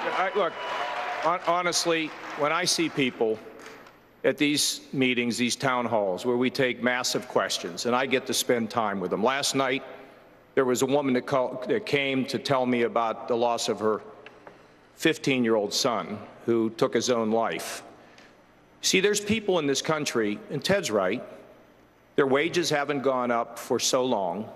They see the rich getting richer, they believe, and they're not moving, and they put their money in the bank, and they got no interest on their money. They receive none. And their sons or daughters are living in the basement because they can't get a good job after they rang up so much college debt. What people are hungry for is, who can fix this? People want to know, what can you do to solve the problems in Washington, to make sure that we have stronger job growth and better wages? But you know what else they're yearning for? They want to believe that they have the power to fix things where they live, and they want the power back so they can begin to do things in their community. Now listen, this has been going on for a long time here, and I appreciate the discussion back and forth. But there are a lot of people out there yearning for somebody who's going to bring America back, both at the leadership level and in the neighborhood, where we can begin to reignite the spirit of the United States of America. And let's stop fighting. Governor, thank you. Gentlemen, thank you. Much more to come. We are here in Detroit. The top issues in Michigan, according to Facebook, are displayed in a word cloud you're taking a look at. The second biggest issue is clean water. That, of course, is directly tied to the situation in Flint. Senator Rubio, Bernie Sanders and Hillary Clinton have both been to Flint. They are both running ads in this state, focusing on that, focusing on supporting Flint and fixing the problems, showing images of people in Flint, thankful that they're there. Without getting into the political blame game here, where are the national Republicans' plans on infrastructure and solving problems like this? If you talk to people in this state, they are really concerned about Flint on both sides of the aisle. So why haven't GOP candidates done more or talked more about this? Well, I know I've talked about it, and others in our campaign have talked about it, and other candidates have talked about it as well. What happened in Flint was a terrible thing. It was a systemic breakdown at every level of government, at both the federal and partially at both the state and partially at the federal level as well. And by the way, the politicizing of it, I think, is unfair, because I don't think that someone woke up one morning and said, let's figure out how to poison the water system to hurt someone. But accountability is important. I will say I give the governor credit. He took responsibility for what happened. And he's talked about people being held accountable and the need to change this, Governor Snyder. But here's the point. This should not be a partisan issue. The way the Democrats have tried to turn this into a partisan issue, that somehow Republicans woke up in the morning and decided, oh, it's a good idea to poison some kids with lead. It's absurd. It's outrageous. It isn't true. All of us are outraged by what happened, and we should work together to solve it. And there is a proper role for the government to play at the federal level in helping local communities to respond to a catastrophe of this kind, not just to deal with the people that have been impacted by it, but to ensure that something like this never happens again. Thank you, Senator. Governor Kasich, the city of Detroit has long suffered with urban blight, broken streetlights, dilapidated and vacant houses, and so on. In 2013, Detroit actually declared bankruptcy, which helped, but the schools here remain a big problem. They're $3.5 billion in debt and are some of the most troubled and poorly testing in the country. The kids too often go to classrooms that are unsafe, falling apart, infested with rodents and insects. Experts say the schools could go bankrupt by next month. Question to you, if the federal government bailed out the auto industry here in Detroit, should it also bail out the Detroit schools? Well, look, first of all, I think the mayor now is controlling the schools. This is not much different than what happened in Cleveland, Ohio, where the African-American Democrat mayor, the union, and business leaders came to see me and said, would you help us to pass legislation to really create a CEO environment so that we can take control of the schools. We even invested in a buyout plan where we bought out the teachers who had been there a long time because there were so many young teachers who had been laid off who were so enthusiastic to get back in the schools. It worked beautifully. Cleveland's coming back. The Cleveland schools are coming back because of a major overhaul. It's the same thing that has to happen in all of our urban schools. And frankly, look, if I were president, I'd take 104 federal programs, bundle them into 4 buckets, and send it to the states, because fixing schools rests at the state and the local level, and particularly at the school board level. Now, I also believe that you need to introduce vocational education in those schools. You need mentoring in those schools. And you need to have a situation where people can have an alternative form to get a degree. And you need school choice, both vouchers and charter schools. All of those things can come together to help Megan. But here's the bottom line, and I'll go quickly. We as adults have to fight in our neighborhoods, in our communities, for our children's education. Put the politics aside, and everyone in this room can play a role in lifting their schools and lifting the students who are in those schools, because too much politics gets in the middle of it, and where we focus as adults and put children first, we see tremendous results. And the people of this town are going to rise, and they need to be involved. Thank you. For half a century, as you all know, Detroit was the symbol of America's industrial might. 300,000 manufacturing jobs in this city. At last count, there are now fewer than 30,000 manufacturing jobs here, and the unemployment rate in this city is 11%, twice the national average. Senator Cruz, I know that you have general plans for tax reform, but what specifically would you do to bring manufacturing jobs back to America and train residents of cities like Detroit to do those jobs? Well, Chris, thank you for that question. Let me start by observing that Detroit is a great city with a magnificent legacy that has been utterly decimated by 60 years of failed left-wing policies. You know, Henry Ford revolutionized automobile manufacturing and brought automobiles to the middle class. During World War II, Detroit funded the arsenals of democracy to help us win World War II. In the 1960s, Detroit was the Silicon Valley of America. It had a population of 2 million people, had the highest per capita income in the country. And then for 50 years, left-wing Democrats have pursued destructive tax policies, weak crime policies, and have driven the citizens out. This city now has just 700,000 citizens. There are vacant homes, one after the other after the other. Crime has been rampant, and it is an outrage. And let me say to folks in the media, that is a story that the media ought to be telling over and over again, the destruction of left-wing policies and the millions who have hurt because of it. Sure. Now, well, I was going to say, I'll give you 30 seconds to try to answer my question. What specifically would you do to bring manufacturing jobs back to Detroit and to train the residents here to do those jobs? The way you bring manufacturing back to America is, number one, you lift the regulations. As president, I will repeal Obamacare, the biggest job killer in America. I will pull back the federal regulators, the EPA, and all the regulators that are killing small businesses and manufacturing.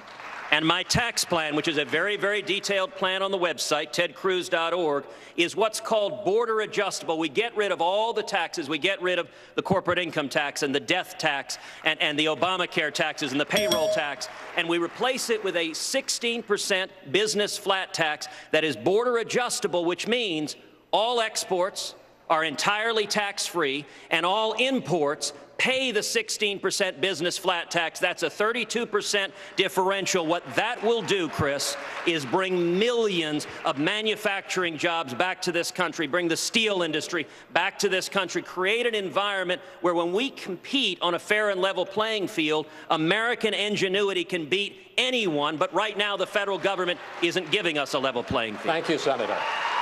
Gentlemen, the next series of questions will be on social issues.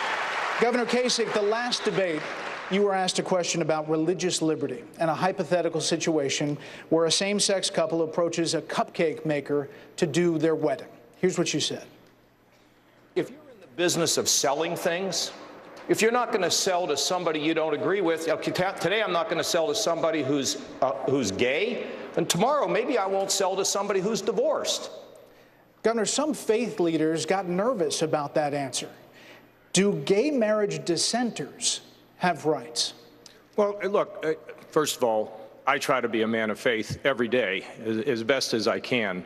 And I try to focus in my faith on the do's, and I think the don'ts will take care of themselves once I get the do's right, which is humility and loving my enemy and caring for my neighbor. But secondly, look, you're in the commerce business, you want to sell somebody a cupcake, great, okay? But now if they ask you to participate in something you really don't like, that's a whole nother issue, okay, another issue. Here's what I like to see happen. The Supreme Court ruled. I don't agree with the ruling. I'm in favor of marriage between, traditional marriage, a man and a woman.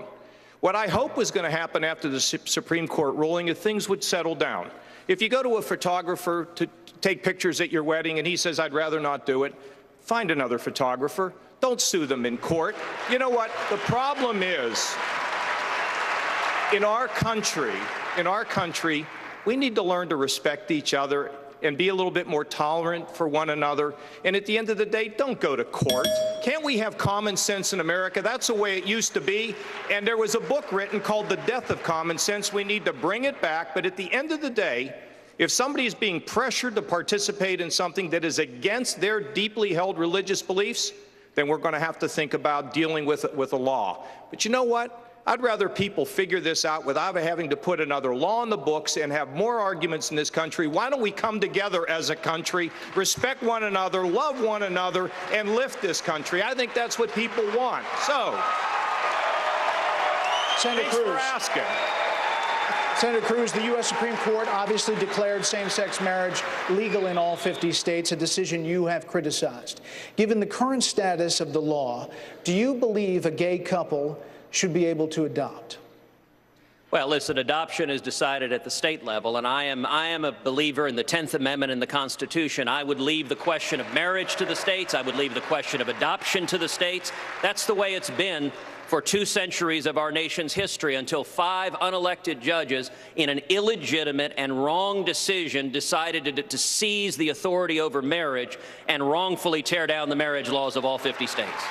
Now, integrally connected to this is the question of religious liberty, and at the last debate, one of my colleagues on this stage said on the question of religious liberty and Supreme Court nominees that he'd be willing to compromise and negotiate. I can tell you, for me, there are areas that we should compromise on. Marginal tax rates, we can reach a middle ground on. But when it comes to core principles and convictions, when it comes to the Constitution and Bill of Rights, I can tell the men and women at home, I will never compromise away your religious liberty. And for me, Brett, religious liberty has been a lifelong passion. I've spent 2 decades defending religious liberty, including defending the 10 Commandments before the U.S. Supreme Court and winning, defending the Pledge of Allegiance before the Supreme Court and winning, and defending the Mojave Desert Veterans Memorial, a lone white Latin cross that was erected to honor the men and women who gave their lives in World War I. I represented 3 million veterans for free, Senator, defending that memorial, and we won 5-4 before the Supreme Court. Senator, thank you. Senator Cruz definitely avoided saying your name, Mr. Trump, but I think he was referring to you and your religious liberty answer. Would you like to respond? I have nothing to say. I mean, I generally speaking agree with what he said. I would have certainly have rather left it to the states. I was always in favor. I was very surprised when they came up with that decision. I would have preferred had it been left to the states, and I think most people would have preferred that. Senator Rubio, the late Supreme Court Justice Antonin Scalia, a conservative icon, obviously pointed out in United States versus Heller that, like most rights, the Second Amendment right is not unlimited. Just like the First Amendment doesn't allow you to go into a theater and yell fire, he said the Second Amendment leaves room to regulate guns. So do you agree with Justice Scalia? And if so, what limits would you draw around the Second Amendment? As few as possible. The Second Amendment, as I've said before, is not a suggestion. It is the constitutional right of every American to protect themselves and their families. It is a right that it is the Second Amendment for a reason. It is right after the defense of the freedom of speech for a reason. For clearly the founders of our nation understood, and the framers of the Constitution understood, that you cannot have life and you cannot have liberty and you cannot pursue happiness if you are not safe. And the Second Amendment, when people talk about gun laws, what they need to realize is criminals don't follow gun laws. They're criminals. By definition, they ignore the law. But the gun rights of Americans, if you are talking to a law-abiding citizen and a gun owner like myself, if you pass a law, I will follow whatever the law is. A criminal will not do it. They will continue to pursue these guns on the black market, where they then go out and commit crimes and they steal guns from each other. Gun laws are not effective. They simply do not provide for safety, but they do, however, ensure that law-abiding people don't have access to weapons to protect themselves and guns to protect themselves, but criminals will always be well-armed. They don't care about the law. They don't follow the law. We will protect the Second Amendment when I'm President of the United States. Mr. Trump, you were once a supporter of an assault weapons ban. So do you think there should be any restrictions on the Second Amendment? I'm a big defender of the Second Amendment. And if you look at what's happened, whether it's in California, where you had the 14 people killed, whether it's in Paris, which, by the way, has the toughest gun laws in the world, and 130 people killed, many, many people in the hospital, gravely injured. They will be dying. Many people will be dying in addition. If we had guns, or if they had guns on the other side of the room, with the bullets going in the opposite direction, you would not have had 130 people killed. That I can tell you right now. So I'm a very, very big supporter of the Second Amendment. But in 2000, you wrote in your book, I generally oppose gun control, but I support the ban on assault weapons. I don't support it anymore. I do not support the ban on assault. Senator Cruz, any limits to the Second Amendment? Well, listen. Unlike Donald, I would not support banning firearms. In that instance, Bill Clinton banned many of the most popular firearms in America. And by the way, the study showed that ban did nothing to reduce violent crime. It just took away the Second Amendment rights of law-abiding citizens. And let me point out, you know, it is easy for political candidates to have rhetoric and say, I support the Second Amendment. But you cannot say that and at the same time say what Donald just said, which is that on the question of Supreme Court nominees, he wants to compromise and reach a middle ground with Harry Reid and Chuck Schumer. That's what he said in the last debate. And any justice that Harry Reid and Chuck Schumer sign off on. I did not say. And I would point out Harry Reid and Chuck Schumer are both Democrats that Mr. Trump has written checks to repeatedly. Any justice that those two sign off on is going to be a left-wing judicial activist who will undermine religious liberty, and we are one vote away from the Hillary decision being overturned, which would effectively erase the Second Amendment from the Bill of Rights. If you care about the Second Amendment, then you need to ask, who on this stage do you know will appoint principled constitutionalists to the court and not cut a deal with your Second Amendment Mr. rights? Trump.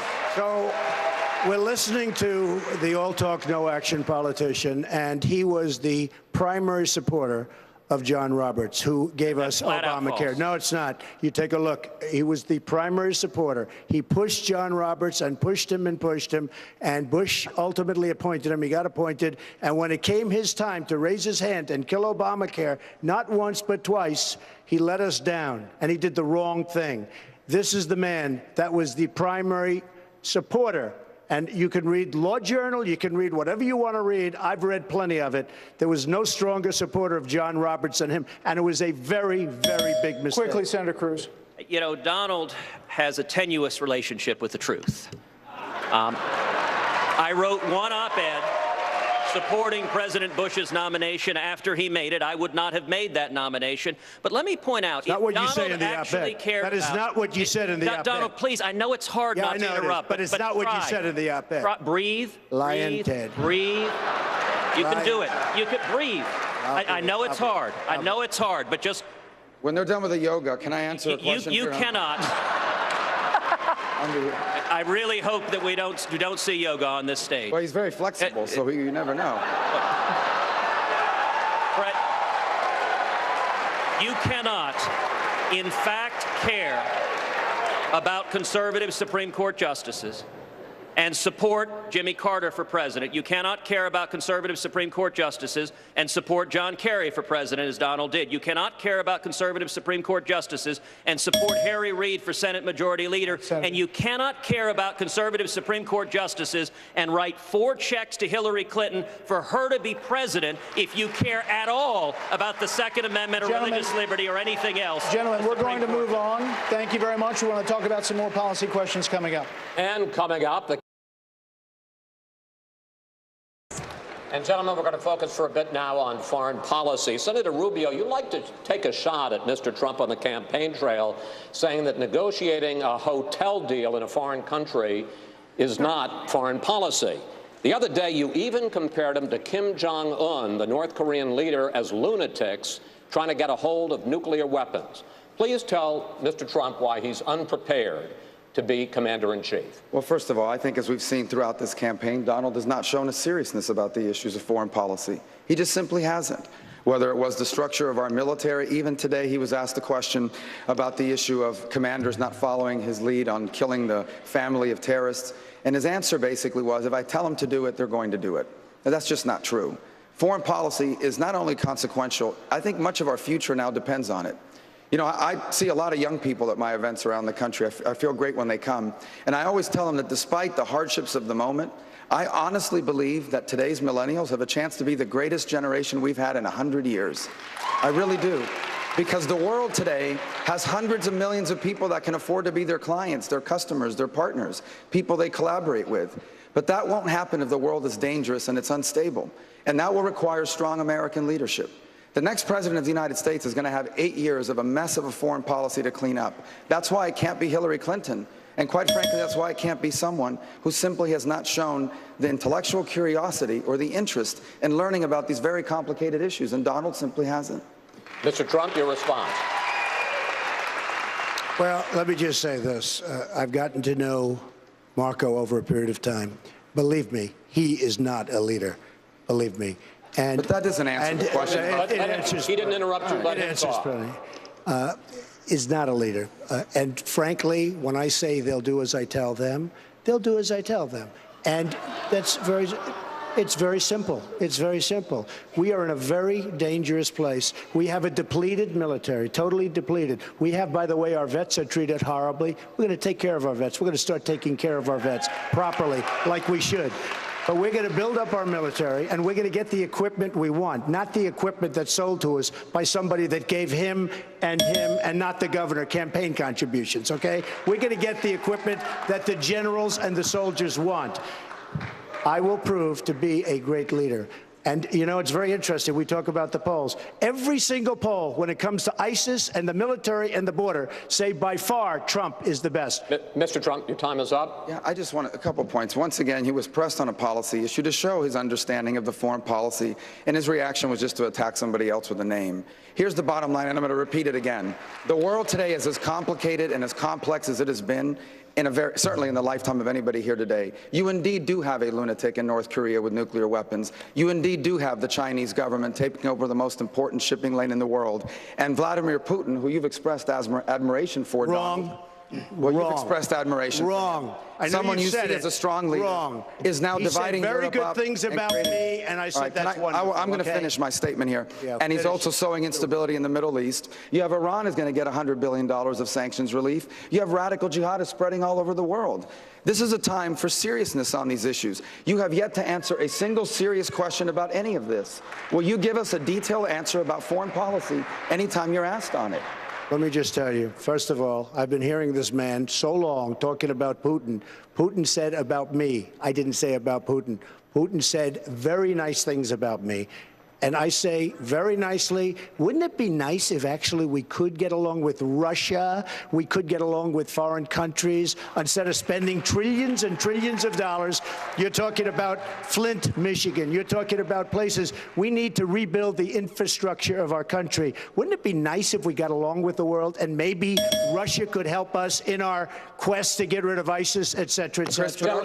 Gentlemen, you both have had a chance to talk. You both have had a chance to talk a couple of times. I'd like to move on to Senator Cruz. Senator, we have some breaking news tonight. North Korea's dictator, Kim Jong-un, has ordered that country's nuclear weapons to be made ready at a moment's notice. And this comes just hours after the UN Security Council approved the toughest sanctions in 2 decades against that country. Assume you're President Cruz tonight. What do you do? Well, you're right. The news is very disturbing that Kim Jong-un has put their nuclear weapons on ready state. I'm glad that we're sending another carrier group to the South China Sea. I'm glad that Congress passed sanctions on North Korea. But this is all the result of the failures of the Clinton administration 2 decades ago that negotiated a deal with North Korea, lifting the sanctions, allowing billions of dollars to flow in, and they used that money to develop nuclear weapons in the first place. Now we're in a much harder position. When you have a lunatic with nuclear weapons, to some extent it constrains your options. We need to be moving the carrier group to the South China Seas. We need to be putting in place missile defense, such as the THAAD missile defense system in South Korea. We need to be pursuing space-based missile defense. One of the advantages of space-based missile defense is that if you have a missile launch in North Korea or you have a missile launch in Iran, a space-based missile defense can take out 1 or 2 or 3 missiles before it can cross over and do damage. And we also need to be putting pressure on China because North Korea is effectively a client state of China. All of that will happen with a strong commander-in-chief that is devoted to keeping this country safe. Thank you, Senator. Governor Kasich, I want to move back to the debate that we heard earlier about Vladimir Putin in December, after Vladimir Putin had some nice things to say about Donald Trump, calling him bright and talented. Your campaign ran a video suggesting that Trump might name the Russian president as its running mate. Here's a clip. I'll have to see this. If elected, Trump promised that the dictatorial duo would, quote, make tyranny great again. I think I'd get along very well with Vladimir Putin. I just think so. That was your campaign video, sir. That was a pretty good one. Well, okay. If I may ask my question, I think you were kidding. Yeah. But it was your video. And the serious question is, because the suggestion is, do you think that Donald Trump is naive about the threat that Vladimir Putin represents? I'm not biting. Let me just take you around the world, okay?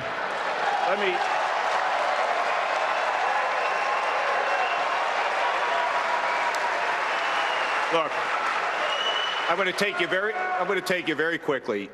In Russia, we need to tell them we're going to arm the Ukrainians with defensive lethal weapons. And we're going to tell Putin, if you attack anybody in Eastern Europe in NATO, you attack Finland and Sweden, which is not in NATO, consider it an attack on us. And he will understand that. Secondly, I would tell the Chinese, you don't own the South China Sea, stop hacking us. And we're going to brief up our cyber command, and we're going to be in a position to be able to take out your systems if you continue to do this. Now, let's move over into the Middle East. The Egyptians, they know they're on their last legs there because of the attack from ISIS.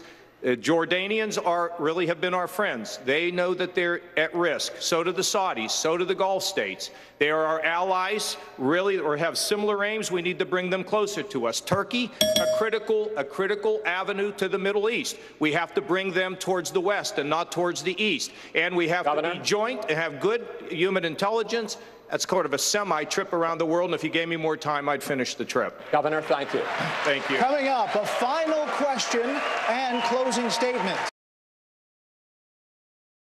Let's get back at it. Gentlemen, this is the last question of the night. It has been a long time since our first debate 7 months ago in Cleveland. A lot has transpired since then, obviously, including an RNC pledge that all of you signed, agreeing to support the party's nominee and not to launch an independent run. Tonight, in 30 seconds, can you definitively say you will support the Republican nominee, even if that nominee is Donald J. Trump? Senator Rubio, yes or no? I'll support the Republican nominee. Mr. Trump, yes or no? I'll support Donald if he's the Republican nominee, and let me tell you why. Because the Democrats have 2 people left in the race. One of them is a socialist. America doesn't want to be a socialist country. If you want to be a socialist country, then move to a socialist country. The other one is under FBI investigation. And not only is she under FBI investigation, she lied to the families of the victims of Benghazi. And anyone who lies to the families of victims who have lost their lives in the service of our country can never be the commander-in-chief of the United States. We must defeat Hillary Clinton. Senator Cruz, yes or no, you will support Donald Trump if he's the nominee? Yes, because I gave my word that I would. And what I have endeavored to do every day in the Senate is do what I said I would do. You know, just on Tuesday, we saw an overwhelming victory in the state of Texas, where I won Texas by 17%. And I will say it was a powerful affirmation that the people who know me best, the people who I campaigned to, made promises that if you elect me, I'll lead the fight against Obamacare, I'll lead the fight against amnesty, I'll lead the fight against our debt, and I will fight for the Bill of Rights and your rights every day, that the people of Texas said, you have kept your word, and that's what I'll do as president. Governor Kasich, yes or no, would you support Donald Trump as the Republican nominee? Yeah, I kind of think that before it's all said and done, I'll be the nominee. But let me also say, remember, but your answer is yes. I'm the little engine that can. And yeah, look, when you're in the arena, and we're in the arena, and the people out here watch, we're in the arena, we're traveling, we're working, we spend time away from our family.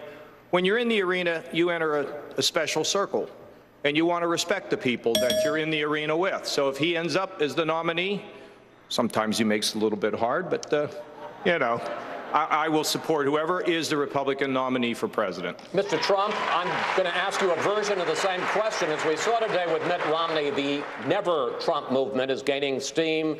Some people are talking about contributing millions of dollars to try to stop you. Again today, you raised the possibility that you might run as an independent if you feel you're treated unfairly by the Republican Party. So I'm going to phrase the question that the other three people on the stage just got. Can you definitively say tonight that you will definitely support the Republican nominee for president, even if it's not you? Even if it's not me? Let me just start off by saying something. 30 seconds, sir. Okay, that I'm very, very proud of. Millions and millions of people have come to the Republican Party over the last little while. They've come to the Republican Party, and by the way, the Democrats are losing people. This is a trend that's taken place. It's the biggest thing happening in politics, and I'm very proud to be a part of it. And I'm going to give them some credit, too, even though they don't deserve it. But the answer is yes, I will. Yes, you will support the nominee of the party. Yes, I will. Candidates, it's now time for your closing statements. Governor Kasich, we'll start with you. Well, ladies and gentlemen, I love being here in Michigan, and I want to say to all of you here that I have a record of being able to solve some of the biggest problems. It's not just talk and it's not theory. I did it in Washington by helping people get into a healthier economic situation. I've done it in Ohio, and as we've made progress in Ohio, we've left no one behind. We've not left behind the mentally ill, the drug addicted, the working poor, the developmentally disabled, and we have raised our minority community. And as President of the United States, I will go back to Washington. I will take the formulas that I used, and I will fix the problems in Washington, and you'll work with me as I send you power to fix your communities, your neighborhoods, your state, and together we'll restore the spirit of America, and I know you want that. Thank you. Senator Rubio, 30-second closing statement. I know this has been an unusual election cycle as it continues, and there's a lot of problems in America, and people are truly hurting. But this election is not just about confronting our problems, it's also about embracing our opportunities. I believe the 21st century holds the potential to be the greatest era in the history of the United States if we get this election right and if we act now. If we do what needs to be done, we can leave our children as the freest and most prosperous Americans that have ever lived, and the 21st century can be the greatest era in the amazing story of America. So I ask everyone to vote for me and join our effort at marcorubio.com. Senator Cruz, your closing statement. I want to talk to every soldier and sailor and airman and Marine. I want to talk to every mom and dad and sister and brother and son and daughter of someone fighting for this country. For 7 years, you've had a commander-in-chief that doesn't believe in you, that sends you into combat with rules of engagement that tie your arms behind your back. That is wrong, it is immoral, and in January 2017, it will end. I want to also talk to all the police officers and firefighters and first responders who have been left behind with this president starting in January 2017. I will have your back. Mr. Trump, your closing statement. Thank you. I am going to bring jobs back to the United States like nobody else can. We're going to fix our very depleted military. We're going to take care of our vets. We're going to strengthen our borders. And you're going to be very, very proud of this country in just a few years if I'm elected president. Thank you. Thank you, sir.